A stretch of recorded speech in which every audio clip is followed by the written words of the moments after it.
What's up, guys? Welcome back. Tony here. I know. It's been like a month since I've uploaded a video.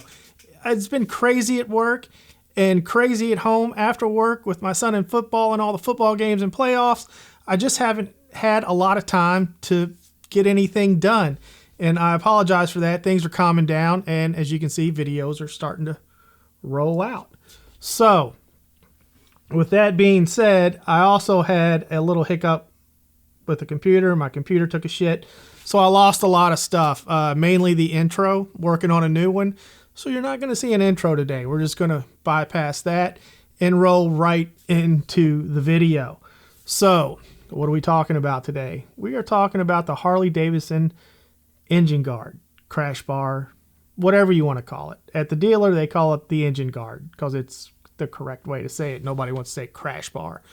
So what is this piece of metal? Basically, that's what it is. It is a metal tubing that mounts to the front of the bike that protects the engine if you happen to drop your bike. It's about $250. They make a couple different ones. I'm going to throw a couple of pictures up of them right now. So yeah, they're really not into much. It's just a metal tube and it's there to protect your motor. And let's face it, guys, these bikes are 500, 600, 700 pounds. Once when they get to a certain tipping point, there's no stopping them. They're going to go. And if you do, unfortunately, drop your bike, this thing's going to save you a lot of money as far as engine damage. I don't think it's really going to be anything that's going to inhibit the running of the bike, but aesthetically, it's going to do some damage. And with this thing installed, hopefully you can minimize that damage to just a couple $100 instead of a couple $1,000 in some cases. So a lot of manufacturers out there. I picked up the Harley brand because if you watch my videos, you know this, fit and finish. It matches perfectly to the bike. They offer them in black and chrome, and everything just lines up.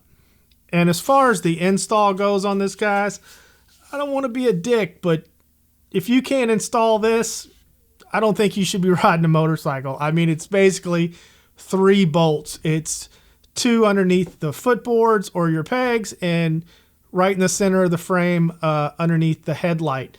I'm going to show you these ports here. The one right below in my case, the footboard is located right here. And then the middle one is located right here.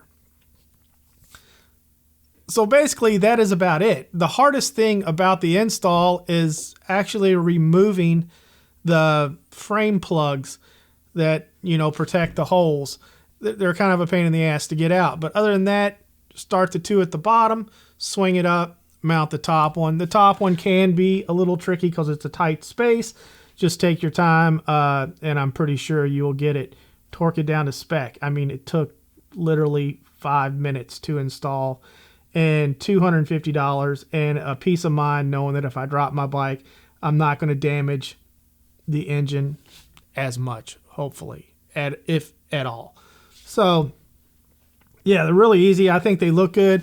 And also you can get what they call a soft lower. I have mine on order. I don't have them yet, but they mount onto the crash bar and help with wind protection in the cold weather, which is pretty cool. I don't know about you guys, man, but my feet get cold out there when it's those polar bear rides. And I don't know, I'm not big on the cold weather, but a lot of you guys are. Joe, talking to you, like the polar bear rides, it's crazy. But anyway, you can't get soft lowers. They run about $100, and they're going to keep some wind off of you and keep your feet a little bit warmer out in that cold weather.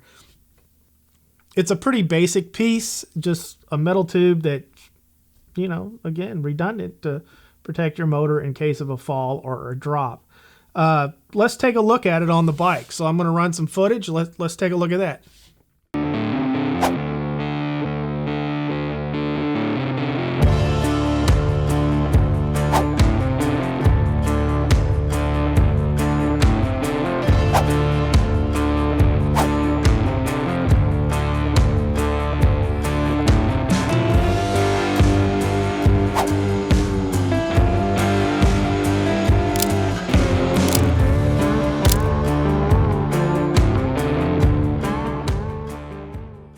So there you go, guys. I I think it looks pretty good. So I'm pretty happy with it. A very easy install. And again, it just gives me a little peace of mind knowing that my engine is protected in case of an accident. A few moto vloggers out there, it has come in very handy. Joe, the great egret, his came in very handy for him. And more recently, John Maxwell dropped his bike, and his saved his bike quite a bit. Even though he still had extensive damage, I'd imagine the engine guard really kept that price down. It could have been a lot worse than it was. And he also said it protected his leg when he went down. He was actually moving when it happened. So run out and get you one, guys. You can find them online. Different manufacturers make them. Again, I went with the Harley brand just because of the fit and finish. I knew it was going to match, and I knew everything was going to line up, even though it's only 3 holes. It's a pretty sturdy piece, and if it doesn't line up, it's going to be a pain in the ass to get on. Harley went on, no problem whatsoever. So that is kind of all I have for you today, and I appreciate you guys tuning in and letting me waste your time as always. If you liked the video, please give me a thumbs up. If you haven't subscribed yet, please hit that subscribe button. It should be over here, I think. And like always, guys, ride safe. Oh, wait, I'm jumping ahead of myself. If you guys haven't checked us out yet, and if you listen to podcasts, even if you don't, you might want to go check us out, the 5 Dirty Bikers. We are having a lot of fun doing this. If you watch my previous videos, you know it's me, D-Cycle, the great Egret, Wet Banana, and Kid Moto 22. We release every Monday morning on Apple Podcast or Stitcher or Google Podcasts or wherever you get your podcast. We are there. If you haven't checked us out, go check us out, man. It's a lot of fun, and I'm pretty sure you're going to get a laugh or two out of it. It's really is a good time. But other than that, guys, again, I appreciate you guys tuning in and let me waste your time. Like always, ride safe. Be careful out there. Till next time. Later.